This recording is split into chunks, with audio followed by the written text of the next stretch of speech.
Goodness to you. This is Sporty King coming at you. And I say goodness because I don't know whether you're watching morning, afternoon, or evening. But isn't it great to have good in front of your salutation? Welcome to Gift Friday. I created Gift Friday because so often we hear people say TGIF. Thank God it's Friday. But I say, what allure does Friday have to the person who took their last breath on Thursday? Or any day before that, for that matter. So I've learned to use what I got through my scripture reading, and that is, it is good to proclaim your unfailing love in the morning, your faithfulness in the evening. In other words, that is from, excuse me, my throat's not working for me today, but that's from Psalm, I think 92, 90. I got to double check that. But anyway, because of that, what I say is not TGIF, but TGIT. Thank God it's today. And then TGIT. Thank God it's tonight. Because that's what we need to be thanking God for. So with that, I added Matthew 5:34 that says, so don't worry about tomorrow, for tomorrow will bring its own worries. Thank God it's tonight. Today's trouble is enough for today. Thank God it's today. Matthew 6:34. Sometimes you got to misquote your scripture to get your scripture right. But that reminds us, if I give us another option, and that is if we take the T and TGIF and move it from the front to the end, we get TGIF. Trusting God is free. We just get another way of looking at TGIF. Trusting God is free. Think about it. What does it cost you to benefit from the most important gift of the day? Waking up every single day. So now, if we move the T from the front to the end, we get GIFT, gift. God is for today. This is what we want to be giving God thanks for, the blessing of waking up every single day. And that's why I created Gift Friday. What I do with this broadcast is I use one of my original poetic messages and show you how you might use it, or give you some ideas of how it might be used in conversation to uplift somebody's life, including yourselves. Because you never know where the help is coming from, but you know that the help is coming. Today, on a 2018 panel discussion I had with a good friend of mine, Lisa Santiago McNeil, she used the term passing the baton. And it was apropos for our conversation at the time. And I tucked it away and let it marinate. Excuse me. After deciding to create an acronym from listening to her say pass the baton, I attitude, trust, obligations, and nerve. Because I was inspired by that night poetry reading that I had gone to with one of my new, I call him a young prophet, but he's one of my new nephews, Jah Smalls, and especially the sharing by a good friend of his, Obie West. Fantastic poets. Meanwhile, what I did is I created a poem in that genre, and I called the poem Passing the Baton. Passing the baton. Yet before I go into my meaning for each letter, let me first state that the true key in passing the baton is the willingness of the receiver to accept it. And I don't know that we give our next generation enough credit for their being willing to extend their hands, which actually takes me to the third letter of T for trust. And appropriate that the letter is in the middle of the word baton, because you have to build trust.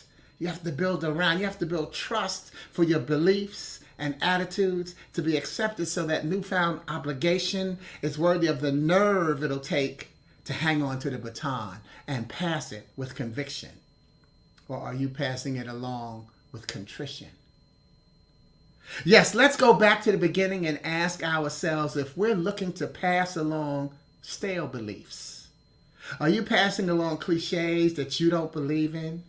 Are you still stating that you can't handle another thing on your plate, while comfortingly reassuring someone else that the Lord wouldn't give you more than you can handle? You see, you've got to pick one of those and make it a mantra so that you don't get stuck practicing what you preach when it's your turn to preach what you practice. And don't look now. Wait, no. Actually, come a little closer so that you can see that extra portion steeped on my plate.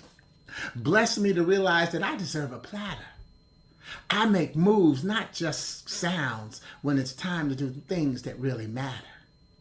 Meanwhile, on that platter, I have a spot that I can stick a fork in my A attitude, because it's done more than my share of believing, grieving, receiving, weaving a wonderful web of positivity, power, and a clear purpose of my expectations when I release the baton. Because I expect and trust that it will press and rest in the palms with no stress, other than a confirmation that this vision of their future is precious cargo that goes around the lights and goes around lighting the... My bad, I have to go back because I'm not really finished with the B, because I have to ask if you even believe in yourself. Or are you living in a sea of regrets for the decisions that you made that put you in position to pass the baton? Don't hold that thought, combine it, and confirm that your B attitude isn't broken into 8 blessings that you no longer see as proclamations of happiness and grace. You see, if you don't see, we've got no chance in this race. Drop the baton and drop the mic. And please drop that look off your face so you can face the facts, the music, the direction we need you to go in to retrospectively add value to the legacy that you've been sent to send. So moving back on to the A attitude, I have to answer my own question with an A, assure you that not only do I believe in myself, I believe in you. And that's not me stuttering. It's my reminder that you are my brother. I am your keeper. No need to hold that thought because it just gets deeper.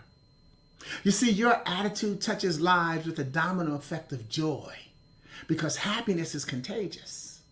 And it's the only thing we want to be caught when we pass the baton.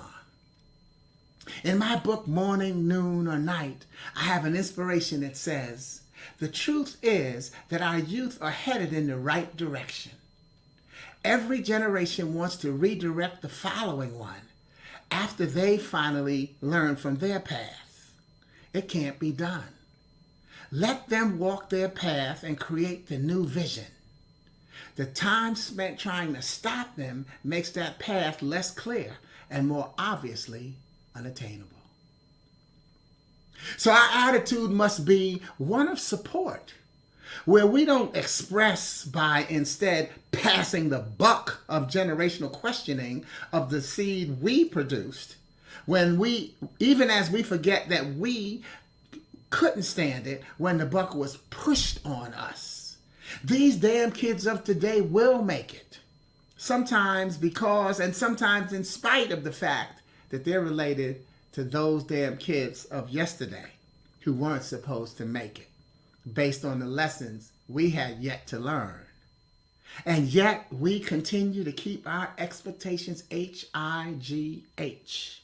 hindering, inconsiderate, grounding, and hampering, when we could make them HIGH, helpful, inspirational, grace-filled, and hilarious.